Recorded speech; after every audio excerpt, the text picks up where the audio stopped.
মার্কিন সাম্রাজ্যবাদী ডক্টর ইউনূসকে আমরা সর্বমিত্র চাকমা দায়িত্বটা অনেক বড়। আপনার মতো একজন আদিবাসী, খুবই শক্তিশালী একটি ছাত্র সংগঠনের একজন সদস্য। আমি তো শিবির না, হত্যার হুমকি দেওয়া হয়েছিল ওই সময়। তখনও জানতাম না যে শিবির এত বড় একটা নেটওয়ার্ক আছে। তারা আসলে কতটা খারাপ, রক কাটে, এটা করে ওটা করে। কোনো না কোনোভাবে শিবিরের দ্বারা কোনো না কোনোভাবে বেনিফিটেড হয়েছেন। উনি এসে কোন একটা কারণে আমাকে ঠাস করে থাপ্পড় মারলেন। উনি সেই ব্যান্ডটাকে গ্যাংয়ে পরিণত করতে চেয়েছেন। তারা যদি 10 জন হয়, আমি যদি একজনও হই, কথা হবে সমানে সমান। 10,000 টাকার জন্য নিজেকে বিক্রি করে দিয়েছে। সেরকম ছাত্র আমার বিশ্ববিদ্যালয়ের দরকার নেই। সততার সাথে, সাহসের সাথে সত্যের পথে থাকবে এবং দাসত্ব করবে না। এদেশের খ্রিস্টান, এদেশের হিন্দু, এদেশের বৌদ্ধ, এদেশের এবং এদেশের মুসলমান, এদেশের। কেউ কেউ বলেছে যে আপনার মধ্যেই তারা পুরো বাংলাদেশটা দেখতে চান।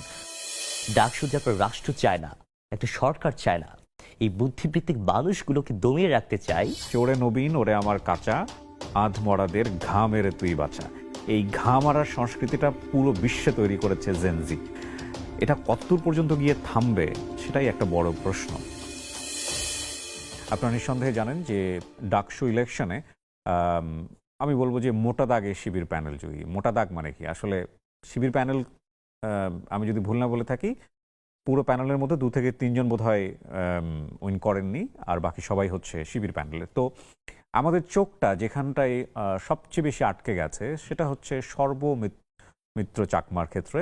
এবং আপনারা জানেন যে উনি শিবির প্যানেল থেকে ডাকসুতে কার্যনির্বাহী সদস্য হয়েছে। তো সর্বমিত্র চাকমা আজকে আমার গেস্ট। আমি প্রথমেই অভিনন্দন জানাই যে তোমার সাথে আমার ব্যক্তিগতভাবে তুমি সম্পর্ক, কিন্তু আমি অনুষ্ঠানের খাতিরে আপনি বলেই সম্বোধন করছি, কারণ আপনি একটা দলের রিপ্রেজেন্টেটিভ হিসেবে এখানে এসেছেন। তো সর্বমিত্র, আমি যেটা বলছিলাম ইনফরমেশনটা একটু কারেক্ট করতে চাই, লাইক কতজন উইন করেনি আর বাকি সবাই বোধহয় শিবিরের? আমরা 28 জনের প্রার্থীতা আমরা দিয়েছিলাম পুরো প্যানেল মিলে, সেখানে আপনার 23 জন জয়ী হয়েছে। মানে 5 জন শুধুমাত্র 5 জন। শিবিরের না, বাকি সবাই হচ্ছে শিবিরের। আমাদের প্যানেলের সবাই অবাক হচ্ছে, পুরো বাংলাদেশ অবাক হচ্ছে যে প্রথম কথা হচ্ছে আমরা একটু জানি যে শিবির যারা করে তারা মূলত একটু মানে ইসলাম ধর্মের জ্ঞান রাখেন বা এই কালচারে অভ্যস্ত। সেখানে আপনি ইসলাম ধর্মের নন আমি যতদূর জানি, এবং এরকম একটা জায়গা থেকে শিবিরকে পছন্দ করা এবং শিবিরের দলের হয়ে ইলেকশন করা, এটা তো আমাদেরকে অবাক করেছে। মানে আপনি ডিসিশনটা নিলেন কেন?